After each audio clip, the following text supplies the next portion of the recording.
succeed. At her peak, Anita Ekberg was considered the most beautiful woman in the world, and Hollywood legends such as Tyrone Power, Frank Sinatra, and Yul Brynner just couldn't keep their hands off of her. But shortly before her death, she was ugly, destitute, and lonely, with hardly a soul caring about her. How exactly did she rise so high only to fall so far? Let's find out while showing you some of her rare photos.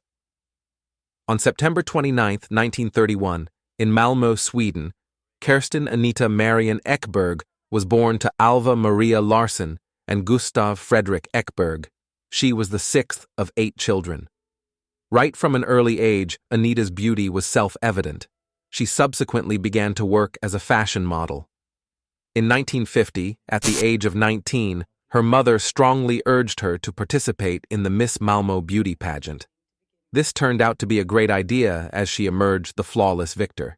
She then qualified for the Miss Sweden beauty pageant, which she also won. As a result, she qualified for the Miss Universe beauty pageant held in America. Now, winning Miss Sweden was one thing, but Miss Universe was a whole other ballgame. Was it really smart for the teenage Anita to put herself out there like that? Could she really handle the pressure? Well, even though the 20-year-old Anita didn't speak a word of English at the time, she still traveled to the U.S. to represent her country. Though she did not walk away with the grand prize, she got something that was just as wonderful, if not more so. As one of the 6 finalists of the contest, she was awarded a starlet contract with Universal Studios. In the blink of an eye, she had gone from a Swedish local to a movie star in the making. Under her starlet contract, Anita was to undergo lessons in drama, elocution, dancing, horseback riding, and fencing. However, she did not take her education seriously at all. Rather than study, she instead preferred to have fun. To that end, she always went horse riding in the Hollywood Hills. In 1953, when she was 22 years old, Anita appeared in a handful of movies alongside some major Hollywood stars. This included Tyrone Power, Ann Sheridan, Rock Hudson, and Piper Laurie. Anita was getting the start in Hollywood that most actresses could only dream of. However, she did not know how lucky she was, and took everything that was happening to her for granted. Now, Universal may have seen a star in Anita, but was it really wise of them to have her running around like that, especially with little to no supervision whatsoever? By Anita's own admission, she allowed the old Hollywood star system to completely ruin her. She partied hard without working hard. When the executives at Universal Studios realized Anita had no ambition and that she was not pushing for better roles, they knew they had made a bad investment in her. As a result, just 6 months after her contract started, they dropped her from their lineup. Now, most other actresses in this situation would be in a remarkable load of trouble. With nothing else going on for them, they would have been forced to return to their parents' homes in disgrace. But as for Anita, she had a multitude of options. Even though she was a lousy actress, she had a great personality, and the entirety of Hollywood had fallen for her. Because of her numerous affairs with some of Hollywood's most powerful men, Anita was never not in the news. She managed to wrap such icons as Errol Flynn, Rod Taylor, Frank Sinatra, Yul Brynner, and Tyrone Power around her fingers. With Tyrone Power in particular, the affair between the two of them was especially steamy. Even so, the two of them never got married. Back then, standards were different, and even a single scandal was enough to ruin one woman. So, was it really wise for Anita to rack up not one, but multiple scandals? Sure. Anita's European sensibility was partly to blame. But was that excuse enough? Well, as it turned out, all these scandals, combined with Anita's profound beauty, served to make her a favorite of tabloids and gossip magazines. Her image often graced the covers of such publications as Confidential and Playboy. Anita herself played into this media interest to keep herself relevant. As a matter of fact, She once admitted that an incident in which her dress busted open in the lobby of London's Berkeley Hotel was staged with a photographer. With all the hard work Anita poured into crafting her naughty and voluptuous image, she managed to keep herself employed. From the early 50s to the mid-50s, she mostly worked as a model. During his tour of Greenland, comedian Bob Hope invited her to keep American servicemen entertained. Bob was so impressed with Anita that he informed John Wayne of her talent, who then signed her to his Batjack Productions. Finally, Anita was back in Hollywood, earning $75 a week. During this time, she appeared in 2 TV shows, namely Casablanca and Private Secretary. She also appeared in the movies Blood Alley, Artists and Models, War and Peace, Man in the Vault, and Back from Eternity. Paramount Pictures were so excited by her that they marketed her as their version of Marilyn Monroe. Anita had yet to hit the same highs as Marilyn, but she was slowly building her esteem as an actress. After John Wayne left Batjack Productions, Anita's trajectory to the top of Hollywood hit an unexpected snag. But rather than sit around and wait for another opportunity, she decided to explore her options internationally. She went to Italy, where she starred in the movie Sheba and the Gladiator. This opened up the opportunity for her most iconic role. In 1960, the notorious Italian director Federico Fellini was putting together a movie known as La Dolce Vita.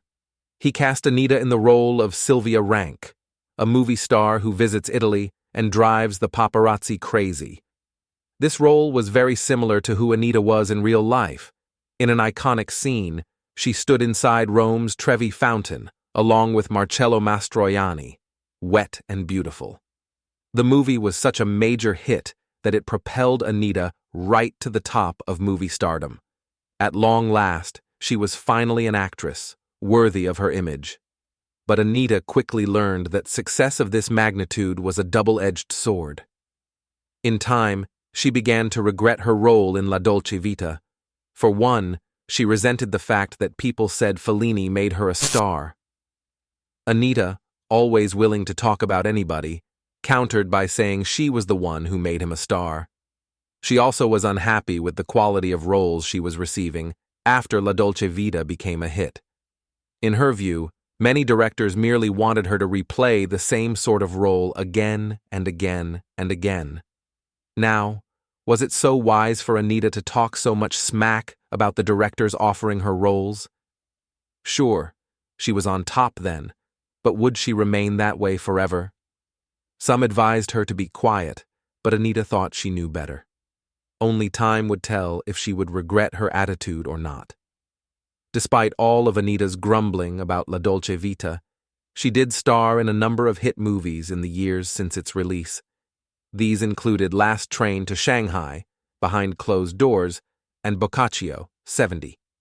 She was also slated to become the first Bond girl, Honey Rider.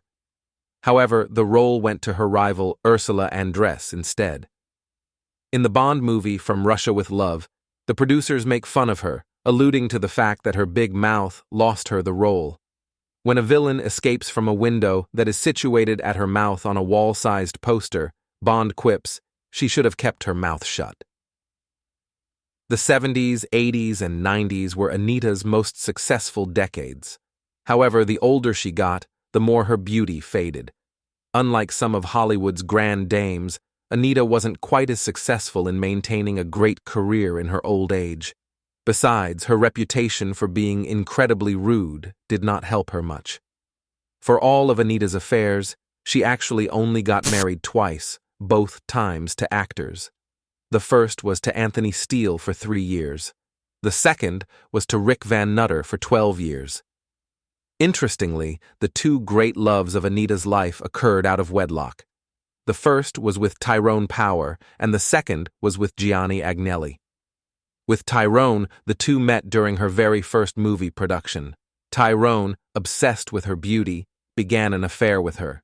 Despite the fact that Tyrone was married to Linda Christian, the 2 of them flaunted their affair. Tyrone even took her to visit his parents in their Cincinnati home.